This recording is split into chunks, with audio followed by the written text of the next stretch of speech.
Suro. Kita tertanya-tanya lagi siapa Suro. Berkata pepatah tak tahu boleh bertanya. Cari ilmu di mana-mana tanpa batasnya. Kita orang biasa hanya ingin bercerita segala apa yang bermanfaat buat semua.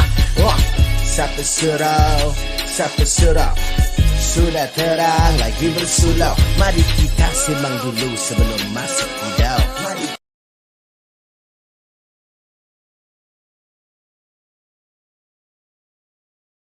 Baiklah, Assalamualaikum warahmatullahi ta'ala wabarakatuh. Waalaikumsalam warahmatullahi wabarakatuh. Dan YouTube Live Bersama Suro ini ditajakan khas oleh The Singapore Realtor. So kalau korang nak tahu tentang rumah lah, apa-apa tentang rumah, boleh follow mereka di Instagram ataupun di TikTok at The Singapore Realtors, ataupun boleh hubungi atau WhatsApp di 8588-8881.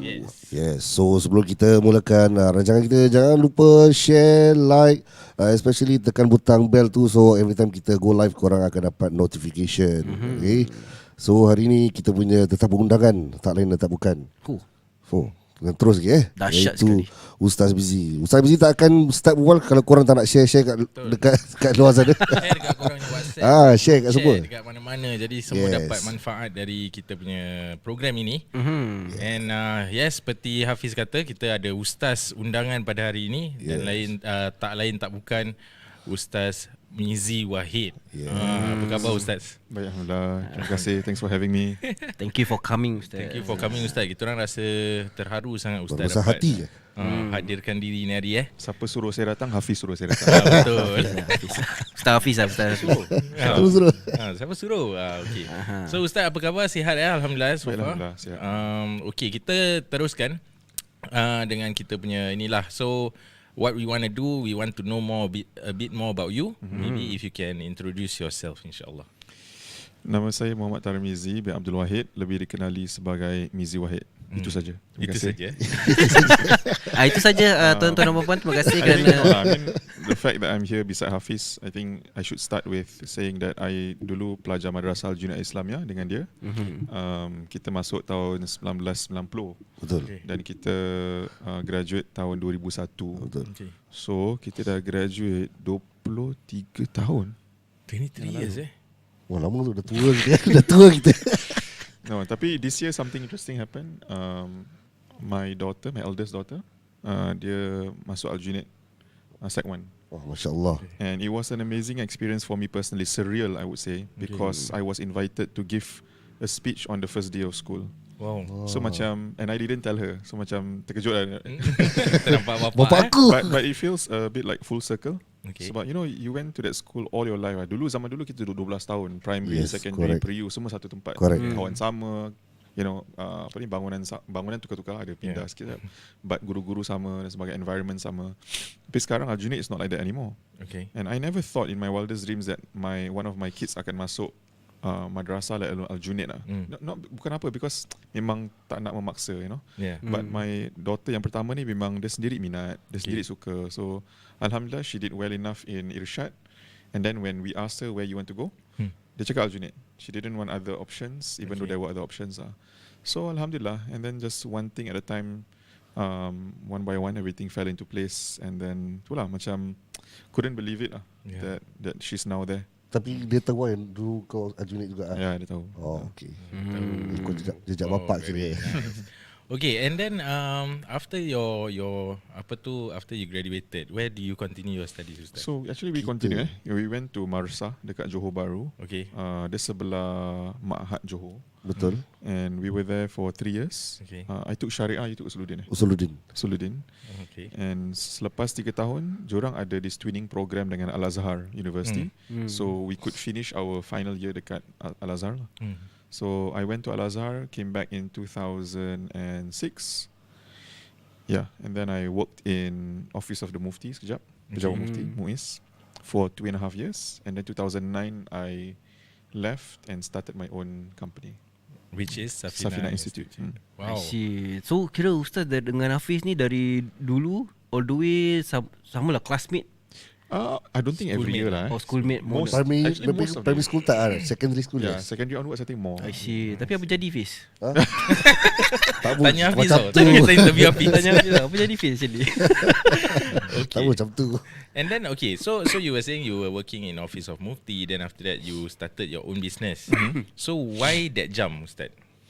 Okay, cerita dia macam ini. I've always wanted to start my own thing. So daripada time zaman belajar pun, I think my year 3 kat Marsa and final year kat Al-Azhar, the plan was always to not get a job but rather to start my own thing lah. Okay. Itu hasrat, itu impian, kan, itu niat lah. Okay. Tapi of course kita merancang, Allah punya perancangan lebih baik kan. Betul. You know, Allah is the master planner. We make plans but He has better plans. So I went along with it. Cerita dia panjang sikit. Actually I wrote it in one of my books about it. Tapi basically tak nak, kadang-kadang bila you say never, Yeah, betul. dia menjadi. Yeah, betul. So I said I don't want kan. Terus tiba-tiba menjadi. So the story was I think I came back and then ada internship Okay. dekat MUIS. So I just said okay lah, internship je kan. Yeah. Tak ada apa-apa sangat. It's not a serious commitment. And it was actually quite a boring internship, I would say, because I had to photocopy papers. Okay. I had to staple papers. I had to laminate papers. So duduk hari-hari masuk office buat tu je. Macam, you know, and I was like wondering why in the world did I study for so long and then I ended up doing this. So I was like questioning myself, apa sih macam ini kan. Okay. So that was a short stint. That was about 3 months. And then in my final day, I think, of or not final day, final week of being in my internship program, what happened was that ada opening dekat pejabat mufti MUIS. Okay. So one of the other interns, you know, I've not met her ever since then. Tapi she was like, Mizi, I think she doesn't speak much Malay lah. She said, Mizi, I think you should apply for this. You know, Office of Mufti has an opening. You should just apply. I said, no lah, I'm not interested lah. Especially here, I don't really want to work. You know, anyway. She said, never mind. So you are Sharia graduate, like you should just try. Maybe you know they will like you. And said, no lah, I don't have my cert. The time kita balik, kita tak dapat cert immediately. Okay. Kita kena to go a few months then kita dapat cert. I don't have my cert. You know, I don't have anything. So never mind. Today, the application closes at 5 p.m. Okay. Never mind, I take the form for you. I don't know why. She went and took the form and then she placed it on my table. Just fill up. Gambar tak ada, your certificate semua tak ada tau. So never mind, submit. So I submit je. And then Alhamdulillah I got called up. First round of interview, I think ada 24 orang ke apa for that position. And then I tengok like one by one semua yang ada pengalaman. I know they are better than I was in terms of their academic achievements. Some of them studied at amazing universities and so on. But then dia ada 3 rounds of interview. Then I passed the first round. Second round tinggal 4 orang. Then Alhamdulillah, there was very challenging, difficult questions. Alhamdulillah, I got through again. The last interview was with the president of MUIS. At that time, Cik Alami Musa. And then, I got it. You know, so tak merancang, tapi tiba-tiba diberikan izin untuk. And I personally feel like there are no regrets. I learned a lot when I was in Office of the Mufti. I was exposed to many things, fatwa, you know, policy making. I was also asked to present papers at international conferences. So I travelled a lot as well. Jadi banyak pengalaman-pengalaman yang dapat memberikan sedikit, you know, macam I think I learned experience new certain skills. I think kalau I terus terjun buat business pun I think berterabur juga. Tak pernah belajar how to be professional, you know, in certain situations and circumstances. Probably didn't really know how to write a proper email kan. So I think it was good lah.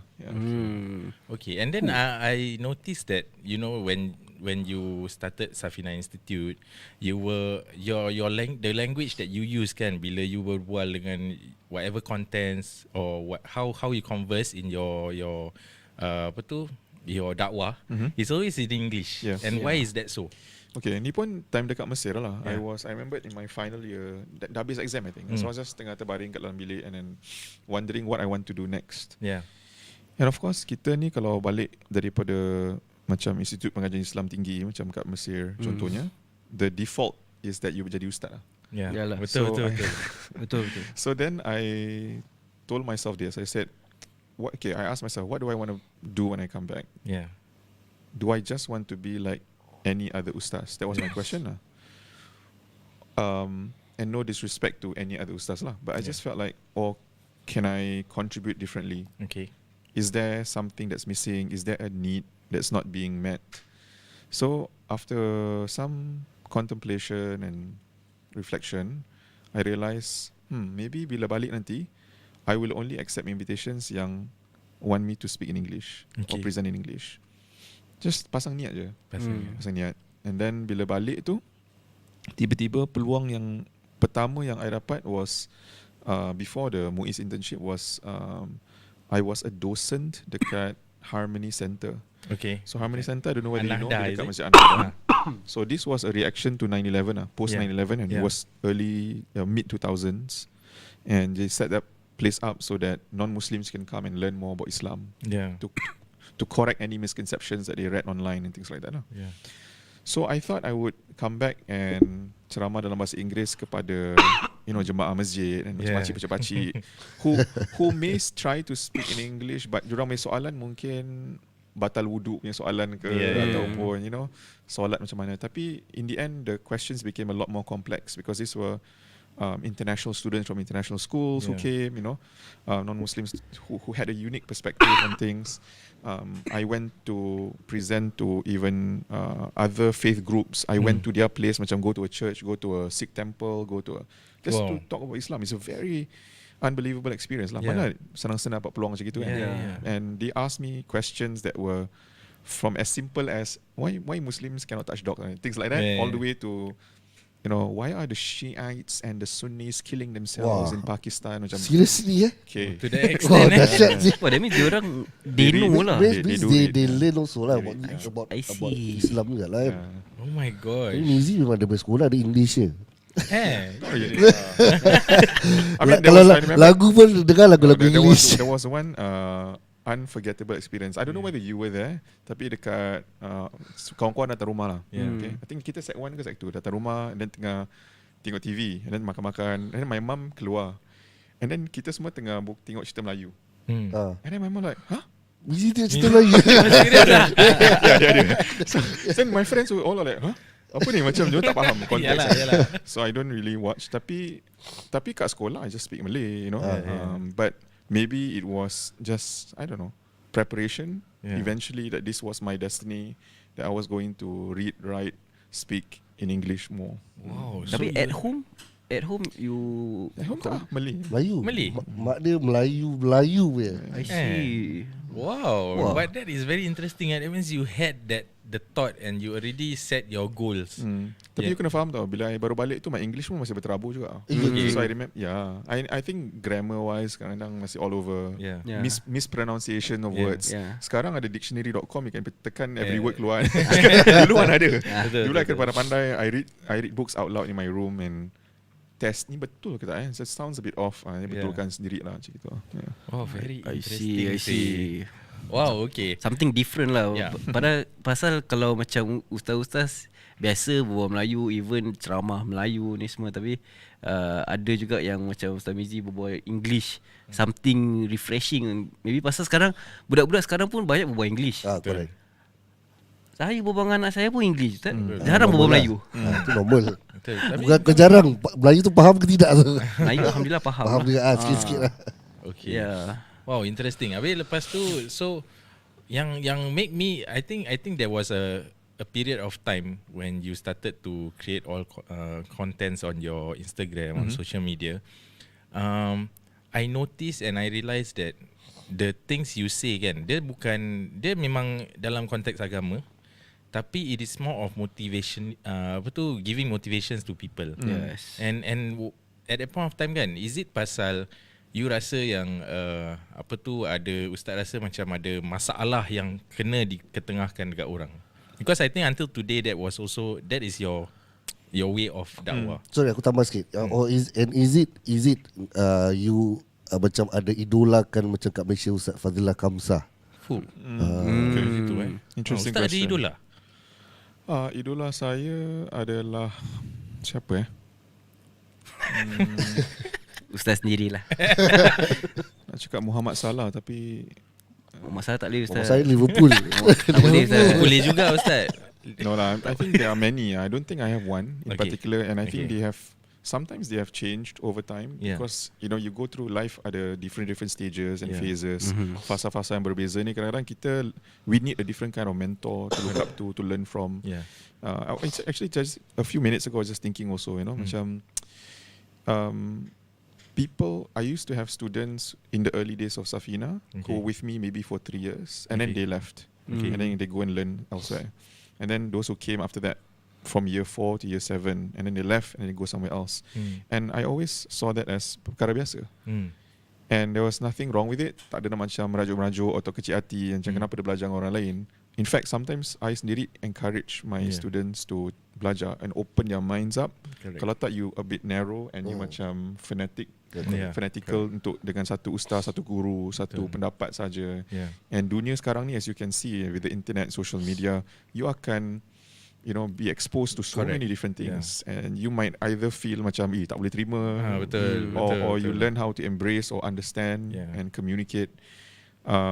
So back to your question, the question was kenapa tema dia macam gitu. Actually ni sebenarnya daripada dulu. So banyak orang tak tahu. So you know how Facebook sekarang macam ada memories kan? Yes. Betul. Pisces sekarang dah 12 years ago you posted this. Dah tua, dah lama. So 12 years ago you posted, 11 years ago you posted this. Every time I look back, it's actually I've been consistently posting similar kind of content. It's always cuba nak encourage orang about life, tapi cuba link it back kepada agama, kepada Quran, kepada hadis, kepada kisah-kisah Nabi. Tapi zaman dulu tak ada orang kenal I.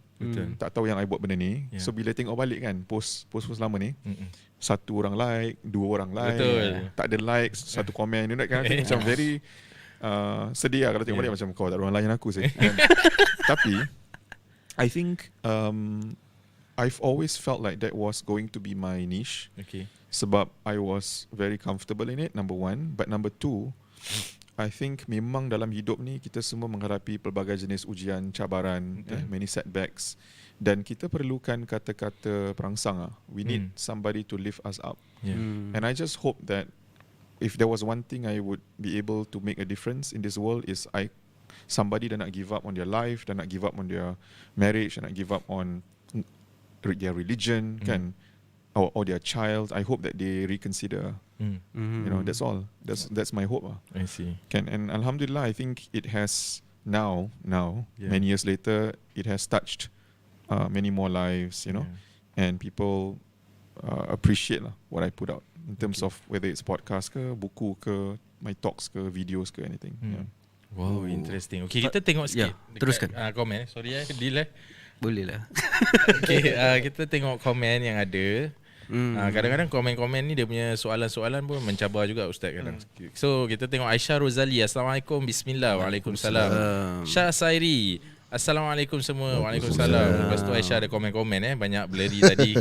Kita nampak ada technical problem sikit, so kita minta maaf. Elina Tumari, Assalamualaikum semua, Waalaikumsalam. Dan Aisyah ada cakap ada soalan tadi. Ustaz, how would you explain to non-Muslims generally about Islam? So ni mungkin soalan dia macam kadang-kadang macam especially at today's context kan, macam there's a lot of kecaman, Islamophobia. So all this is happening, and then kadang bila kita ditanya sebagai seorang individu kan, kita ni declare yang kita ni Islam dan kita tahu kita ni Islam, tapi whenever ada races or non-Muslims tanya kita tak tahu jawab.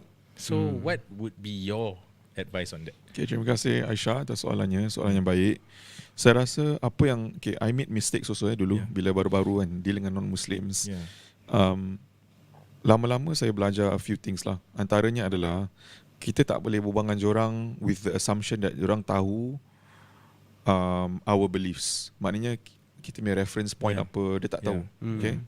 Yang kedua, kita pun jangan shock sendiri gunakan terminologi yang only Muslims tahu. Dahsyat konon Macam jangan even macam something as you think it's common macam Ramadan, you think they know what Ramadan is, they might not know what Ramadan is.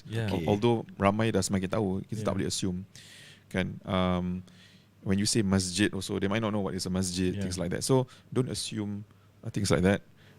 Yang ketiga, you tak boleh tiba-tiba dia tanya why Muslims don't eat this because Allah Subhanahu Wa Taala says in the Quran, a'udzubillah, tak boleh start quoting dalil lah kan.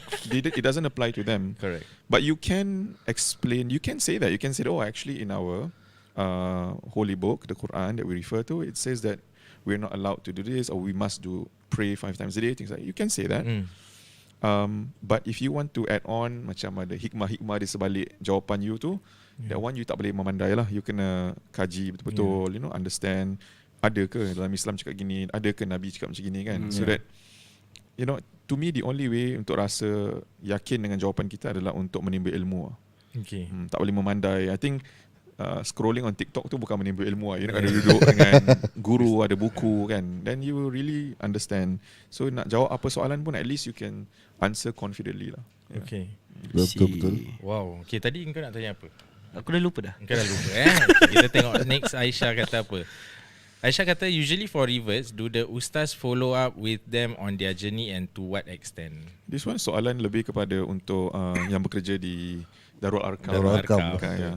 So I don't really know exactly, so I cannot say. Tapi I know what Darul Arkam ensures is that akan ada banyak kelas-kelas yang akan dikongsikan kepada saudara-saudara baru supaya mereka terus dapat hadir lah dan terus menimba ilmu. It can be basic pun macam fardu ain, just repeat pasal solat again, because diorang, you have to understand that diorang nak sebut perkataan-perkataan dalam solat ni pun dah macam kekok kan. So they need lots and lots of training, refresher class, So sometimes that is, but I think that's a good point about having an ustaz to follow up. Maknanya macam a very individualized session lah. Kalau dalam kelas kadang-kadang diorang malu nak tanya. Betul. So I think that's it. Of course there are some who come to Safina Institute events just for follow up and things like that. Okay. Wow. Okay, so when we speak about Safina Institute, how small did it started and how did it grow, Ustaz?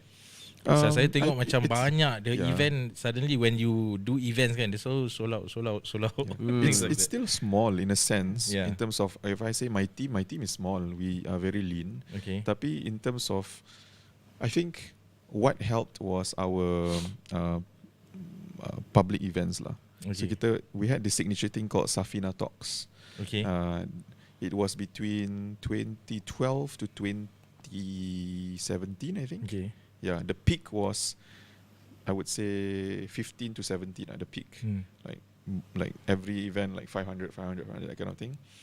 And I think it was word of mouth. It was just people ajak kawan, and it's the topic, I think. Because when I first started Safina, kita tak ada, zaman dulu kan, poster event tak ada muka ustazah tau. Betul. Dia simple je, macam just title. So I tried that out and I like that it worked sebab ia menunjukkan acara-acara ni dia tidak personality centric. Dia lebih kepada orang nak tahu pasal topik ni. Orang nak belajar pasal this tema kan. So I like that. Tapi I noticed, this is my personal observation, when you hit about 2015 then dah banyak. Or 14-15 dah banyak. So we had to ride along with it lah. So at some point I think initially it was they came because of the topics, but after a while they do look out for their favourite ustaz or ustazah that I invite kan. And that was I think part of what helped. I think social media pun we were completely on social media lah. I don't think Safina pernah promote dekat conventional traditional media. I think so. So wow, interesting sih. Pasal so sekarang saya nak tanya Ustaz. Bila kita berbual pasal hidup ni, because I think it is more, your contents are more relatable to kita punya life. So sekarang what do you have to say, like for example whenever you do such contents, right, what are the usual I think you will tend to get datas from orang-orang yang akan DM you atau tanya you soalan. So at this current moment, right, what is lacking in the community? Ini pun menarik sebab I notice myself when you talk about data and trends, ada banyak perubahan juga. Okay. Dulu bila baru mula-mula tu banyak soalan tentang they want to change, nak berhijrah, and they don't know how, nak mula kat mana, susah, atau dikritik orang dan sebagainya kan. Tu banyak. And then masalah rumah tangga, that one consistently, until now pun banyak lah. Okay. And then there was a period Safina Institute banyak buat program untuk single Muslims. Okay. Because ramai yang actually quite depressed that Diorang they are tak single. ada partner. Satu, bukan saja tak ada partner, dia memang tak nak pun, tapi tak tahu macam mana nak deal with kritikan ataupun soalan-soalan daripada masyarakat, soalan saudara mara, kawan-kawan. Macam, it's quite it affects them. Yeah. And then now over the last 2-3 years, what I notice apa tahu, banyak yang tanya tentang bagaimana nak sabar dengan Karina, ibu dan ayah mereka yang dah tua, yang kadang-kala agak kasar. Of course they use terms like toxic. Yeah. So mungkin diorang do everything for their parents. Okay. Adik-beradik lain tak tolong. Okay. Tapi tak pernah sekali pun parents cakap terima kasih. Bahkan kena marah, kena maki. Okay. Ada tau banyak macam ni. Singapore, Malaysia, Brunei, my clients in these countries mainly. Consistency, semua orang is saying the same thing. And so the ones are coming to me, umur diorang macam umur kita. Diorang dah adults, diorang ada family sendiri, tapi diorang masih menjaga ibu dan ayah. Some staying with them, some not. Tapi they are very, very depressed, very, very affected. Tak tahu nak buat apa. Kenapa dilema? Dilema sebab mereka masih sayang parents. Of course. Tapi at the same time tak tahan lah. I see. Dah nak mengamuk dah nak give up dah nak tengking balik kan. Macam tahan. Kan?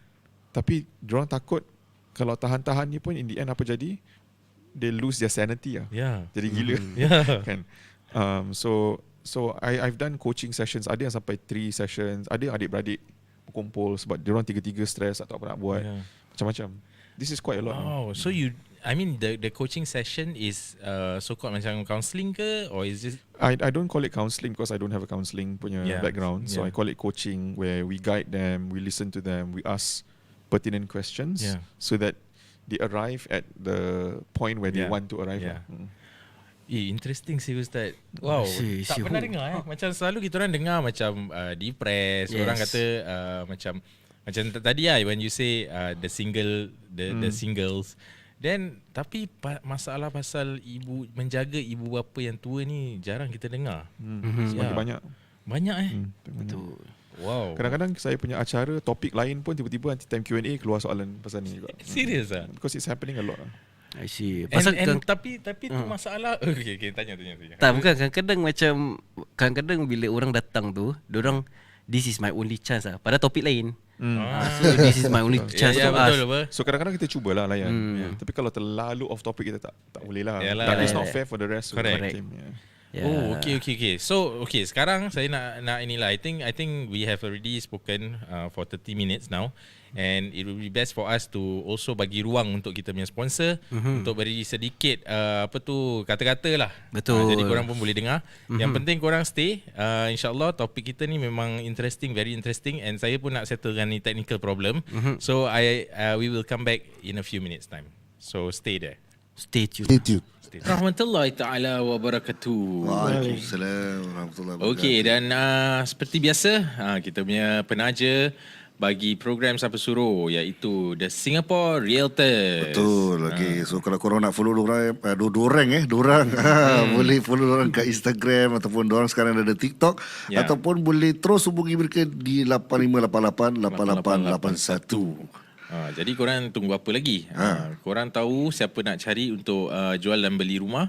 Memang mereka ni adalah ejen korang yang akan membantu korang from A to Z. Jadi itu very important. And seperti biasa, diorang punya service, cara diorang penyampaian diorang very clear and easy for you guys untuk faham. Okay, so how are you guys? Okay, good. Aku just stress itu. Relax, kena sabar, santai. Kita happy. Okay, so I have a question. Kita go straight to the question. Let's say for example bila kita ada clients punya rumah yang reaching MOP kan. So what will be your advice to your clients whether diorang nak upgrade rumah ke, downgrade rumah ke, macam mana? So usually what is the process? Actually, firstly, if rumah tu dah nak MOP and the clients contact us kan, the first step is kita buat dorang punya financial consultation lah. Okay. So whether or not they upgrade or downgrade, it depends on this financial consultation and the outcome of it. Okay. So from there, then kita will advise the clients whether it's a better idea for them to upgrade, whether they can upgrade or not, or whether it's time for them to downgrade and then have some funds for retirement. Okay, so bila kita berbual pasal financial consultation, is it as easy as saying that kalau diorang punya duit cukup, then diorang boleh upgrade? Kalau diorang punya duit tak cukup, is better to stay or downgrade? Macam mana tu? Also depends also lah. Macam kita kena tengok berapa banyak loan yang diorang dapat. Okay. Yalah, kadang they will go for the second HDB loan. Kadang they will go for the bank loan lah. Jadi kalau both of the couple is still working, then that will be good. You can get a higher loan lah. High loan amount, that mean you can upgrade to a bigger house. Yeah.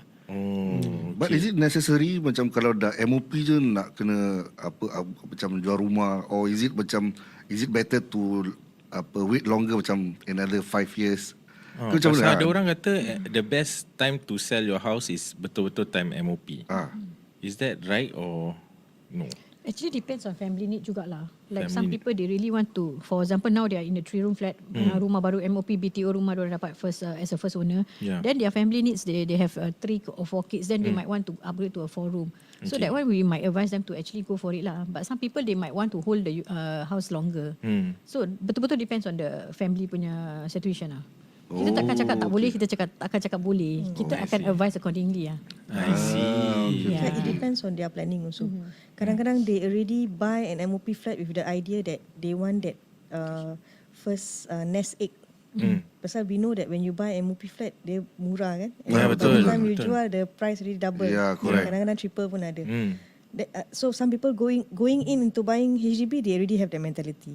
But nowadays, I think there is a trend of youngsters buying a forever home also. Which means diorang beli sekali, diorang dah tak nak jual. Betul.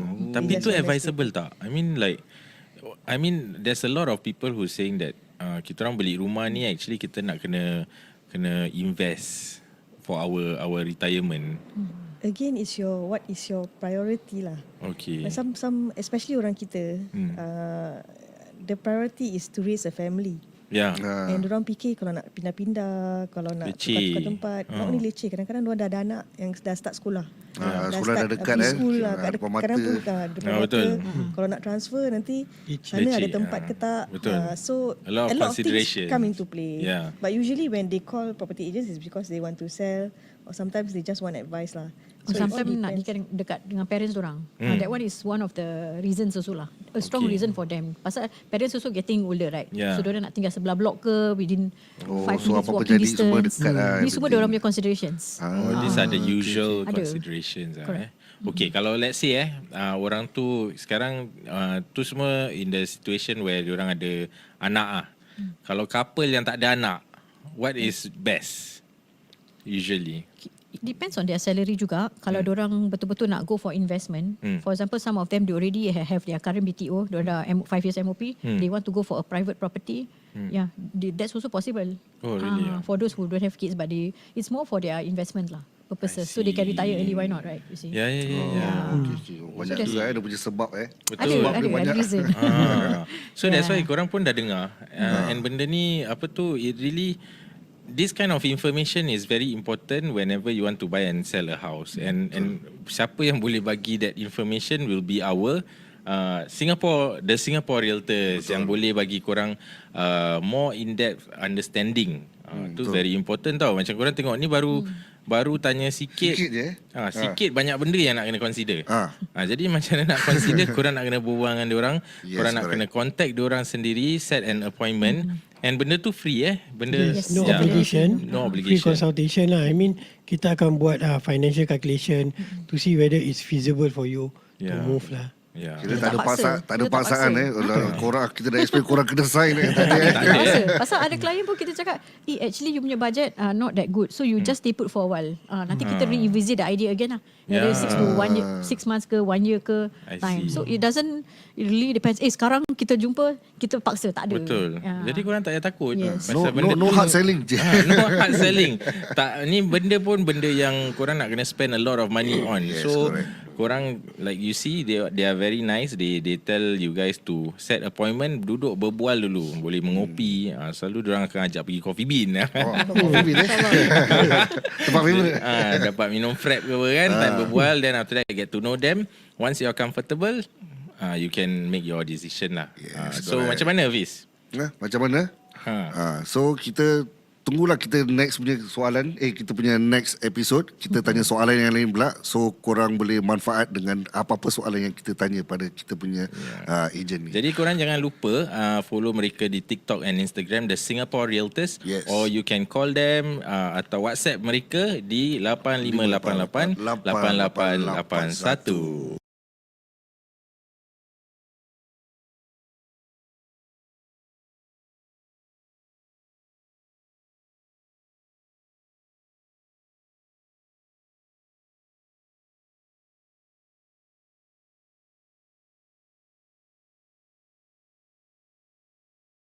Harapkan korang dapat follow mereka and also DM mereka atau call mereka untuk tanyakan soalan-soalan tentang jual dan membeli rumah. Pasal tu benda macam dalam bila kita temu bual dengan diorang kan, diorang kata it is better to get them. Dia punya itu pun tak ada charges apa-apa. Jadi to consult, you can just ask them. No obligation lah. No obligation, jangan risau. Tak semestinya nak kena jual rumah terus. Betul. Tak? So pada semua yang sedang masih lagi bersama dengan kami, terima kasih kerana sudi menonton dan teruskan share live ini bersama dengan kawan-kawan, saudara mara, keluarga mara lah. Keluarga mara Pesan aku dengan keluarga mara. Saudara mara, sahabat handai. InsyaAllah dapat memberi manfaat untuk semua. Dan kita boleh teruskan dengan Zuli Ahmad. Assalamualaikum semua. Assalamualaikum. Dia ada soalan tu. Soalan dia soalan dia apa tu? Soalan dia apa ni? Soalan nampak dah kelang kabut orang kat belakang tu. Nampak soalan. Teruskan. Okay. Ada soalan. Ada soalan. Tak ada nama itu Ahda. Ada soalan. Ada soalan. How do you respond when a non-Muslim asks, your religion is very interesting, but why is it so strict? Betul Ustaz. Ini macam bukan non-Muslim yang tanya, dia yang tak tak mungkin dia dapat soalan daripada Pernah tak ada soalan macam ni ke? Tak. But I'm sure ini di pemikiran orang lah. They wonder lah, why so many things you cannot do, and correct. I'm sure. But begitulah, I mean, kita ni kadang-kadang pun sendiri sebagai Muslims pun kita terlalu fokus kepada yang tidak boleh buat daripada apa yang boleh. Just like how we focus on the non-halal stuff compared to actually halal, lagi banyak sebenarnya options kan. But we are so obsessed about yang tak halal. So how I would respond, and it's not a perfect answer, I would say that that's what a religion is. A religion gives you guidelines. A religion tells you the rules, and then the idea of being a Muslim is about complete submission to God. So if God asks us to do something and we say that we are Muslims, then we try our very, very best to abide by his rules, and we try to follow his instructions to the best of our abilities. So, I mean, we subscribe to this faith, to this religion, and therefore we choose to do all of these things, So that's the first layer lah. But the second layer would be maybe asking specifics lah. Common things they will ask about is the makan minum. You cannot eat pork, or you cannot drink alcohol, you can drink beer. Or you cannot play for the gamble, whatever. Ada satu. why must wear tudung? Very hot, what? Yeah, that was what I was about to say also. Common questions lah. But there are many counter arguments depending on argue macam from which angle. To me, setiap orang yang tanya tu dia sebenarnya ada konteks, tahu macam ada pengalaman sendiri atau ada kenalan atau apalah. Sebab tu dia tanya soalan-soalan seperti itu kan. So when you understand where they're coming from, you boleh respond accordingly. Sebab takut dia punya angle sebenarnya lain. Contohlah, dia ada satu kawan dia baru convert and then terus tutup, cover up, tak boleh ni, tak boleh tu. So ada konteks tu. Kita jawab from another angle yang tak sampai kat dia. Macam apa dia ni berbual kan, terlalu high level ataupun too spiritual or whatever kan. So, jadi kita nak kena inquire further. I ask this person, what do you mean when you say it's very strict? Can you give examples? And then from there you can better elaborate and explain lah. I see.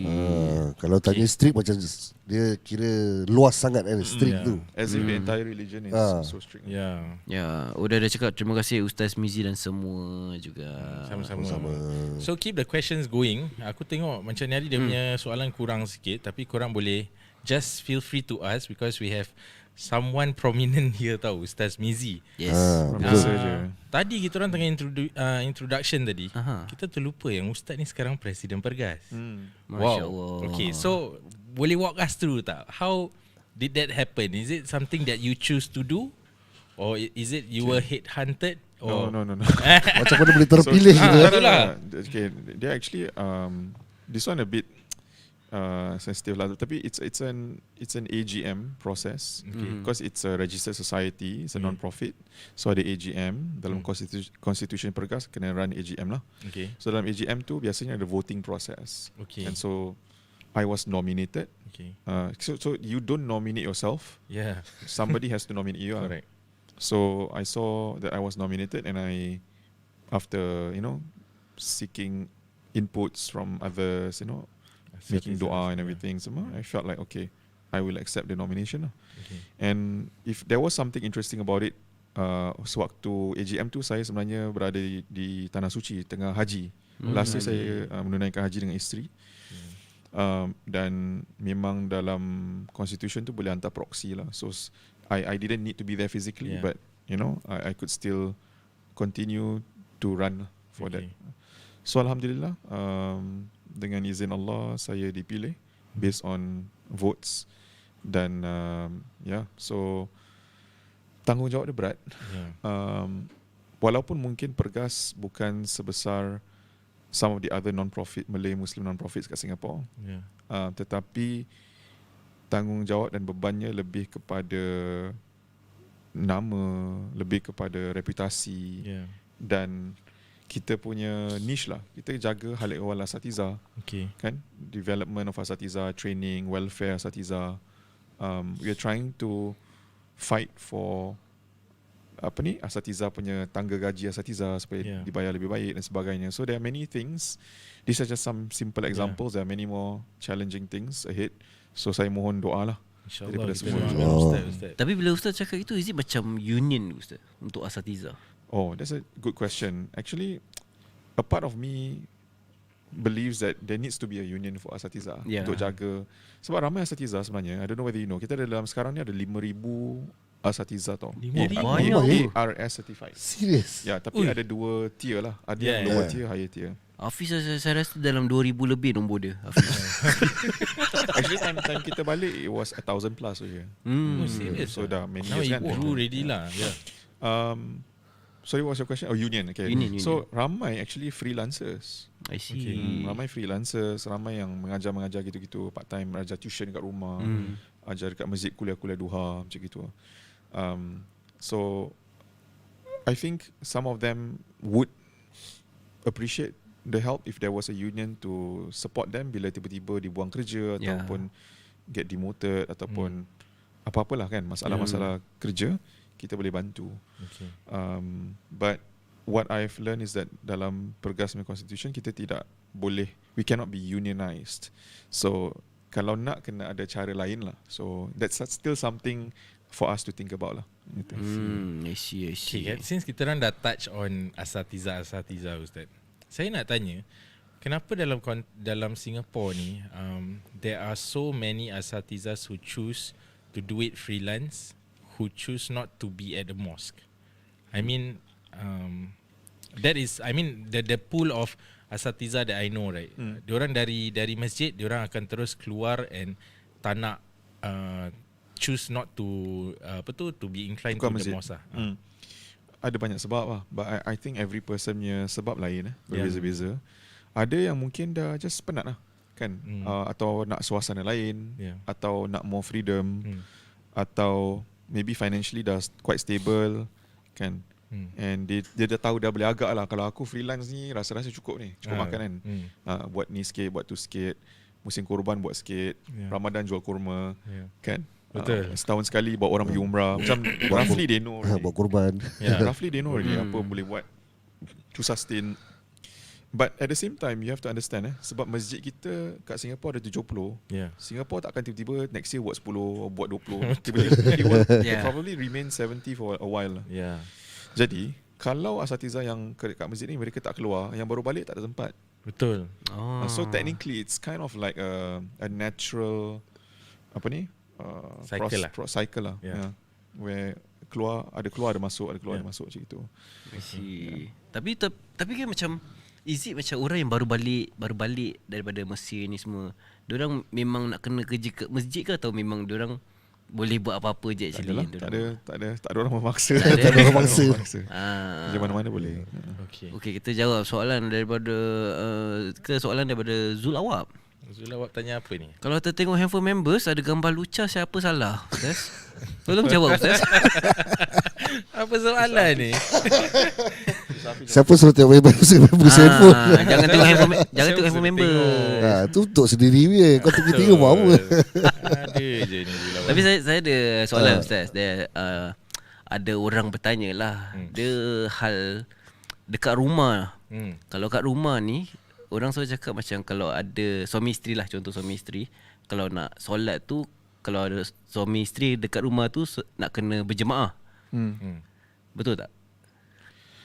Digalakkan, sangat-sangat digalakkan. Sangat-sangat. Tapi kalau macam contoh yang si isteri ni dia macam sakit-sakit kaki, tapi bila dia nak berjemaah tu dia akan jadi lambat tau nak ikut kalau imam dah contoh dah rukuk ke sujud. So dia will take some time tau. So dia terus macam tak apalah, solat sendiri je lah, lagi senang. So hukum dia apa Ustaz? Saya rasa my advice untuk couple ni adalah untuk terus cuba solat berjemaah. Sebab pahala solat berjemaah tu lebih besar. 27 times more. Yang kedua, dari segi kerohanian macam your spiritual growth as a couple, as a married couple, akan lebih dapat memperkukuhkan hubungan you antara suami dan isteri kalau you sentiasa solat bersama. Sekurang-kurangnya dalam sehari tu ada 5 waktu, 1 waktu tu solat berjemaah. Sebab ada hikmah, ada keberkatan dalam solat berjemaah. Tapi my advice would be this. Kalau ada kesusahan, dan kalau dia perlu duduk, duduklah. Kan kalau macam sakit sangat. Dalam mazhab Syafi'i kalau boleh berdiri, part yang berdiri diri, tapi part duduk yang susah payah tu kita boleh guna kerusi contohnya. So you start off standing, tapi bila part yang lain-lain tu you boleh duduk kat kerusi and then macam gitu, finish it off like that. So ada cara yang diizinkan. Dan I wouldn't encourage. Saya dengar banyak kisah di mana suami dan isteri lama berkahwin tak pernah solat berjemaah sekali pun. And I feel sad lah. Dia dosa ke tak dosa? Tak dosa. Tak dosa lah. Tak dosa. Tapi tak cantik jugalah kan. Digalakkan suami isteri kan, we should pray together. I see. Wow. Dan lagi-lagi kalau ada anak-anak kan, kita nak tunjuk contoh yang baik. Betul. A ritual that we do as a family on a daily basis. And benda tu merapatkan lagi kita punya ukhuwah sama-sama kan. Okay, saya nak tanya Ustaz. Dari tadi saya dengar Ustaz berbual ni. Ustaz ni memang orang dia soft spoken ke macam mana? Macam saya tengok Ustaz macam tak ada jalan untuk bagi Ustaz marah gitu. Sama. Relax. Memang dia begitu dari dulu. Aman je tau. And is it because it is just you, or is it because Ustaz ambil example dari Rasulullah sallallahu alaihi wasallam? Takkan nak step terror macam aku ikut Nabi je. Taklah, maybe you're inspired by that. I think it's personality also. Personality. I think masing-masing personality lain-lain. I'm sure kita kenal semua orang yang Ada yang soft spoken, ada yang outspoken, ada yang berbual kuat, ada yang berbual perlahan kan. I think it's just normal lah, personality I guess. Serius lah. I see. Style lah. Try. Masa dari tadi Ustaznya berbual Relax, relax. Cuba lah Kid. Tak boleh. Okay, so my next question to this macam since you are motivational speaker kan. Okay, what's the difference between motivational speaker, asatiza dan juga counselor? Okay, so pasal kalau kita ada masalah, because I've heard, okay, I've ever watched your live okay, your live. Habis macam ada orang komen tau. Ustaz, bila saya baca Ustaz je buku kan, saya punya macam life berubah. Habis ada yang sampai nak kahwin, dia nak buku Ustaz tu as dia punya hantaran. Wow. I don't know if you remember this. Nak buku tu as hantaran. So bila kita nak kena cari ustaz, bila nak cari motivational speaker, bila nak kena cari counselor. Tapi buku tu dah sold out. Dah soal dah lama tu. Solat tau. Dulu nak beli, tak beli. This is something that I think all asatizas can agree on. Masyarakat ni kan, bila ada masalah apa pun dalam hidup, dia akan cari ustaz tu ustazah dulu. Betul. Sebelum dia cari doktor, sebelum dia cari sesiapa, dia cari ustaz dulu. Betul. Sebelum cari kaunselor. Saya pernah satu kali tu, ada satu orang lelaki datang ke office saya. Dia cakap, Ustaz saya nak jumpa. Okay, minta bantuan. Lepas tu cakap, Ustaz saya nampak benda Ustaz. Kan? Dia bawa botol, Ustaz boleh bacakan tak? Ya. Cakap, okay. Ni banyak ustaz pernah cerita. So baca kan. Tapi saya tanya dia, you nampak benda ni, kenapa you rasa? Then he come up with his own conclusions tau. Ni kena gangguan orang, jin apa semua. Tapi I cakap ada, awak tahu tak, from a medical perspective, there is a term also, it's called hallucinations. And sometimes you may hallucinate because kurang tidur ataupun you are on medication and whatever lah issues. You tak jumpa doktor dulu? Tak, saya jumpa ustaz dulu. So I think this is quite normal with many other situations lah. But I guess the responsibility sebagai asatiza adalah selepas mereka dah berjumpa dengan kita, galakkan mereka jumpa pakar. So for example, kalau dia ni ada anger management issues, cuba jumpa dengan pakar yang boleh membantu, you know, a psychologist ke counselor. Masalah rumah tangga, jumpa proper marriage counselor. So itu tanggungjawab kita sebagai asatiza, tak boleh nak memandai-mandai lah. Dengan semua benda kita rasa kita boleh bantai kan, kita pakar liau kan, tak boleh. Kita kena very focused on what is our area of knowledge and what is not, and then allow other people to do their work. I see. Okay, sini ada soalan ni, Aisyah Rozali. Terima kasih Aisyah dengan soalan-soalan yang betul. telah diberikan. Ustaz, what is the most recommended classes to attend in Sakinah? Sakinah Bukan siapa? Safina. Sakinah siapa? Sakinah tu Sakinah Mawaddah Warahmah. Tapi secondnya dia dah edit. Dia kata, So thank you for the question. Safinah Sekarang sedikit. ni kita tahun ni kita banyak buat online. So kita ada kelas-kelas yang what I notice kan, masyarakat kita ni diorang sibuk nak belajar tapi sibuk, penat. Betul.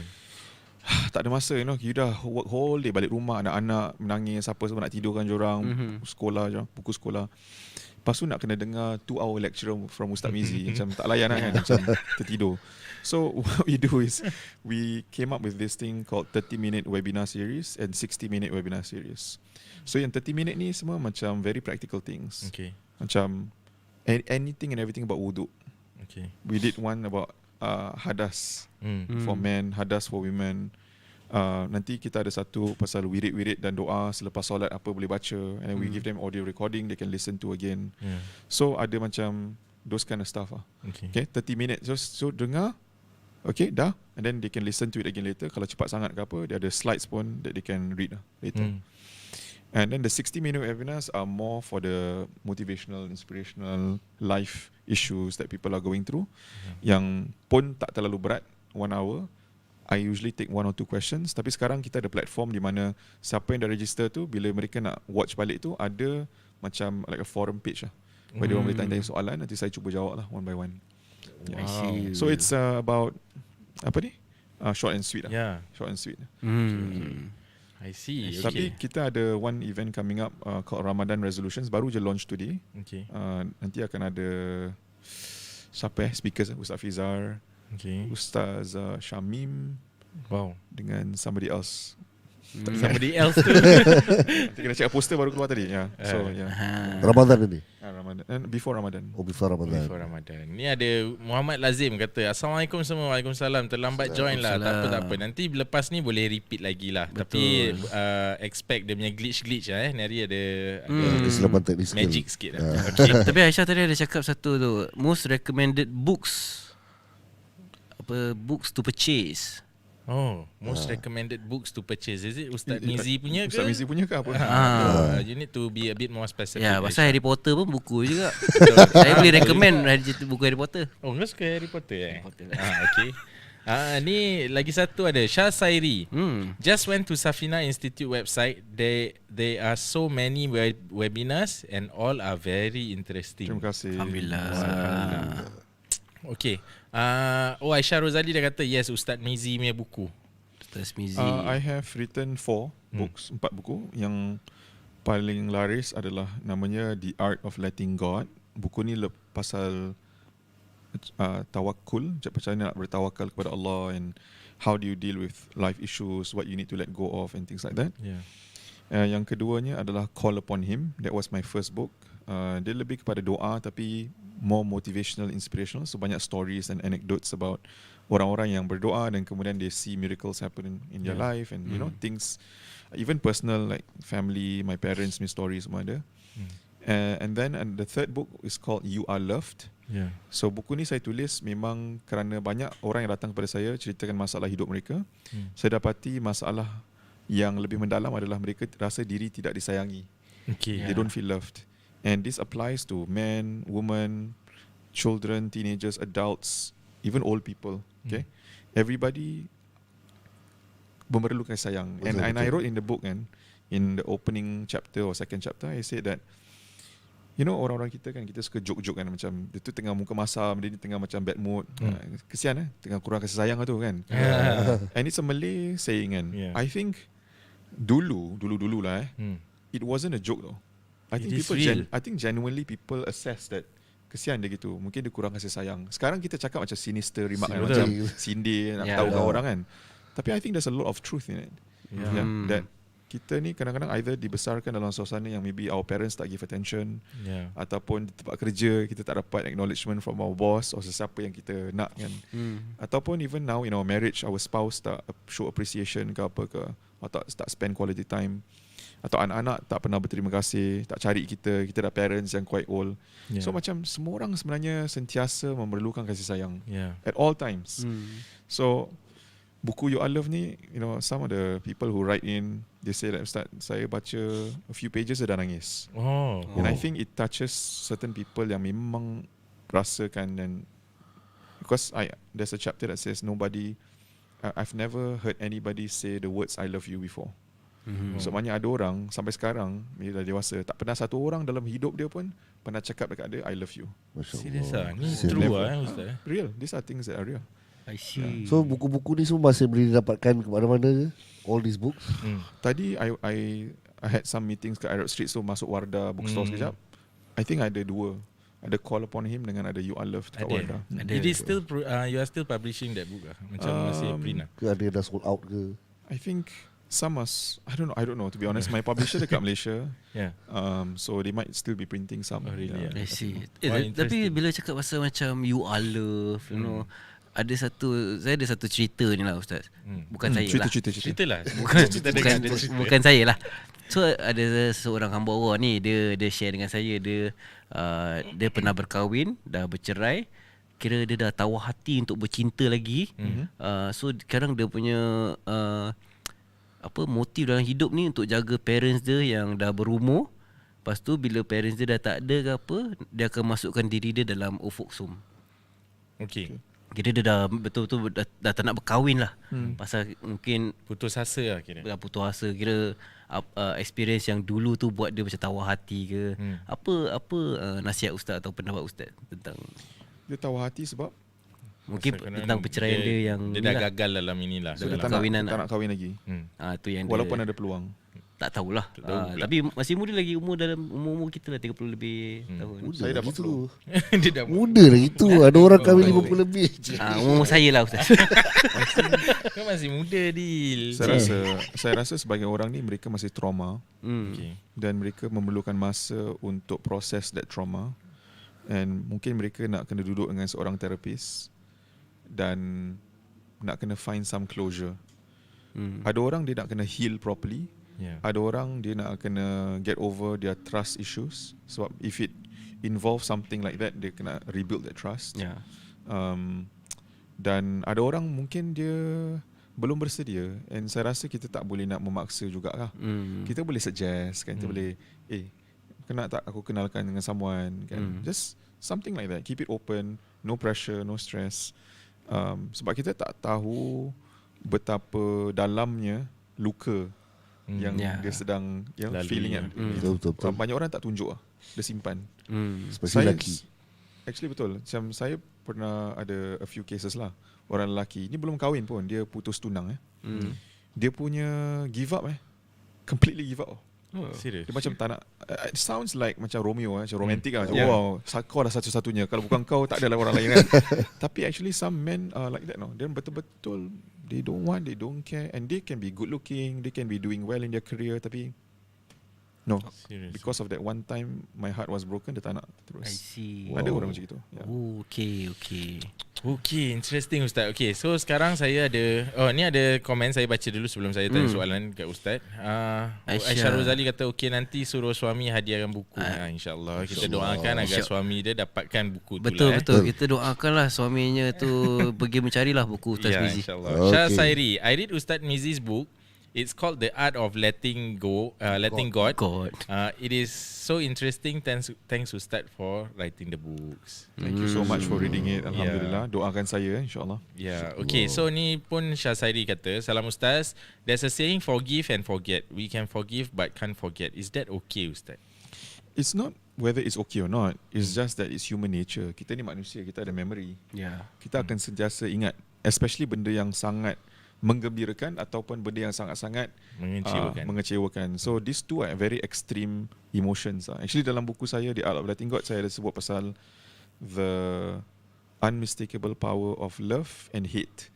So kalau you really love someone, you cannot stop thinking about them. They're always on your mind. If you really hate someone pun sama. Ya, betul. You benci, menyampah, nak tidur pun teringat dia, nak makan pun teringat dia. Aku tak nak fikir pasal dia. Betul. So you cannot forget lah. Makin nak buang makin teringat Kita punya memory ni macam more powerful than whatever, 1 terabyte memory kan. Macam dia boleh ingat macam-macam benda. So I don't think the aim is to forget. I think the aim is to learn from those moments, learn from your mistakes, learn from the painful relationships, so that you mature, kita lebih dewasa, so that you do better lah in the future. InsyaAllah.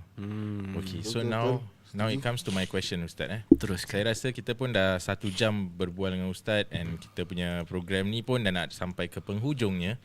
Tapi what's interesting right now when we speak to you kan, memang betul Ustaz ni bagi semangat. Even dengan suara Ustaz ni pun membangunkan semangat saya lah. Jadi saya tahu macam at this moment macam in life itself, we are all humans who have to manage expectations. And mungkin that is the question that I want to ask. Ustaz ada nasihat tak untuk kita sendiri atau untuk kita punya viewers kat sini? How and what should we do to manage expectations in Islam?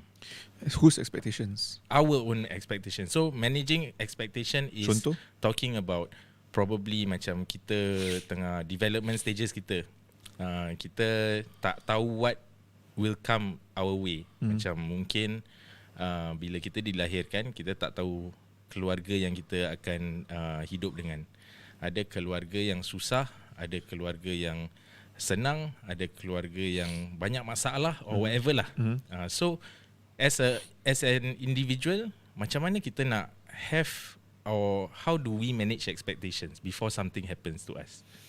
I don't know whether that's expectations or maybe it's anticipation. Or sebab what you're talking about is benda yang in the future, right? And benda pada masa depan ni dia akan selalu create anxiety sebab dia uncertain. Uncertain maknanya tidak menentu. Betul.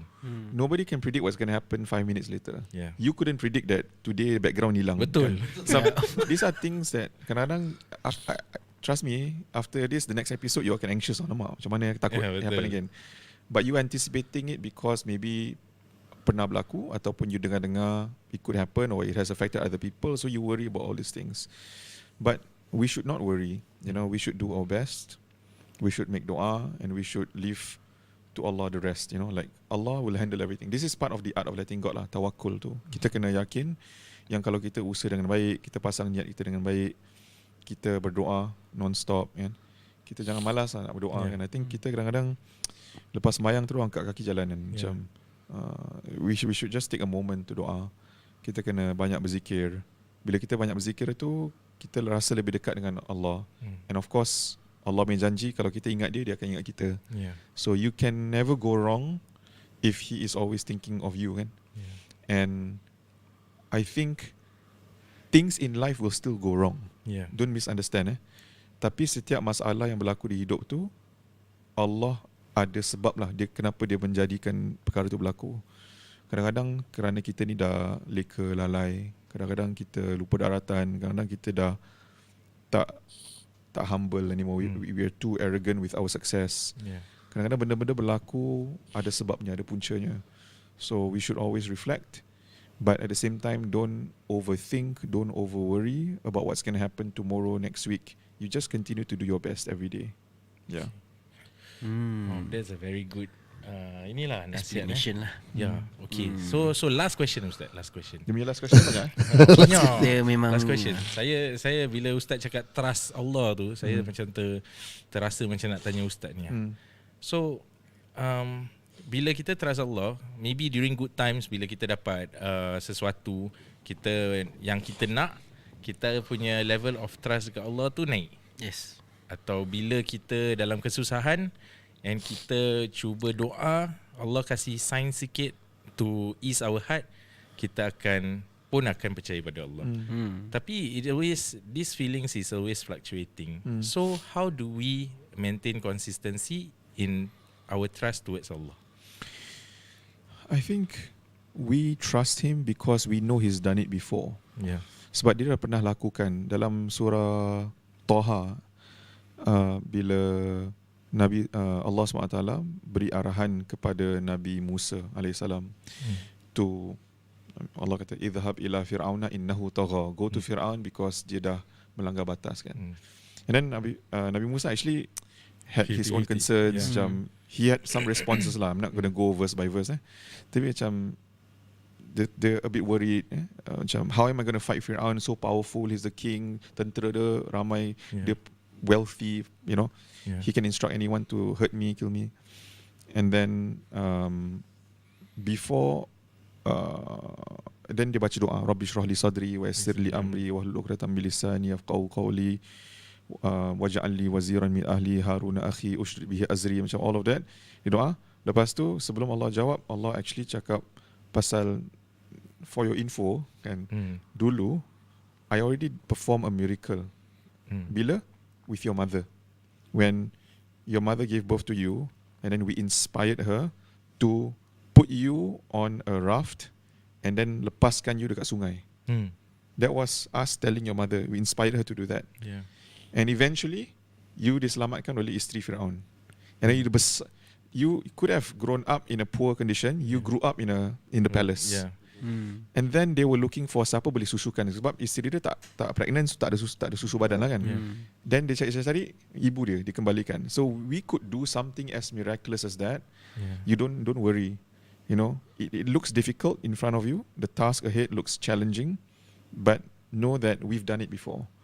So kalau you ada that concern, you kena ingat balik Khidir, Aidil, Hafiz pernah tak dulu satu ketika tu you rasa macam satu masalah ni, satu beban ni memang there's no way out lah, tiba-tiba satu hari hilang.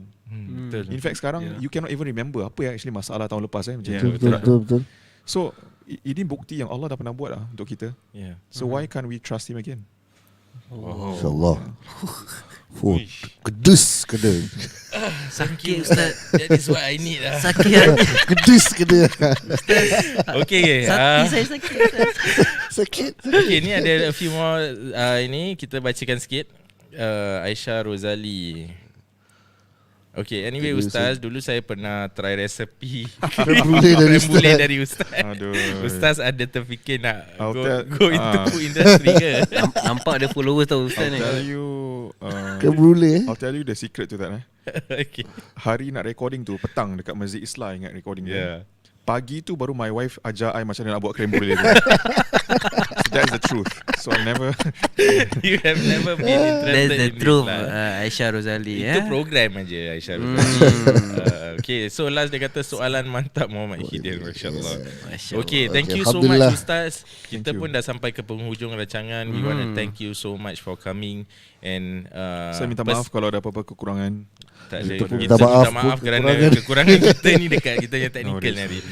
But all in all, myself, I'm inspired by you. I'm always inspired by how you deliver your messages because it is, it touches the heart, and also you have shown how much you can answer the tough questions. And benda tu memang I think is needed in the community lah. I hope, I doa for you, semoga apa yang Ustaz buat ni akan berterusan. Amin. And benda ni akan membantu community kita, masyarakat kita, and always give them positive mindset to know that this life is temporary. And kita ni hidup untuk, memang susah nak faham bila selalu ustaz-ustaz cakap kita hidup ni untuk sembah Allah. Memang susah nak faham kadang pasal benda tu it takes a lot for us to practice and also nurture our heart. So thank you Ustaz once again. We hope Ustaz pun doakan kita, semoga kita pun Terima kasih, sama-sama mendoakan, InsyaAllah. Tapi if I can just one closing statement. Saya rasa apa yang saya katakan dan buku-buku saya, all my content, sebenarnya saya rasa lah dia efektif dengan izin Allah, tetapi saya boleh tulis seperti itu ataupun berucap seperti ini sebab saya pun manusia bukan sempurna. So kalau I talk from a position where, contoh atas mimbar lah, macam yes, I'm like the most perfect person in this mosque kan. I think I can never relate to the people can never relate to me. So you need to go down to the level where you understand them, you listen, and you reflect on your own flaws, your own kekurangan. So I mean, indirectly, I'm telling this to you guys as content creators. Kan, one day you guys are gonna have a lot more people watching you, learning from you. So you must always keep that in mind, that kita ni, we are not perfect. Kita pun manusia biasa, and we are learning along the way. We're learning from the questions and so on. So yeah, I think staying humble is key. InsyaAllah. Thank you so much Ustaz for the advice. Betul. Okay, so macam mana Aidil? Terus aku dah tadi cakap dah. Tapi once again, terima kasih Ustaz Mizi kerana sudi bersama dengan kita pada minggu ini. Dan YouTube Live Siapa Suro ini ditajakan khas oleh Singapore Realtors. Nak tahu tentang rumah lah, tak kisah rumah 4 room, 5 room, kondo. 6 room tak ada 6 room belum ada. Belum ada. Tak kisahlah apa-apa tentang rumah, boleh follow mereka di Instagram ataupun di TikTok @The Singapore Realtors, ataupun boleh hubungi atau WhatsApp di 85888881. Okay, so jumpa anda di minggu hadapan di hari yang sama, waktu yang sama, channel yang sama. Sekian saja daripada kami Siapa Suro 2.0. Wassalamualaikum warahmatullahi taala wabarakatuh.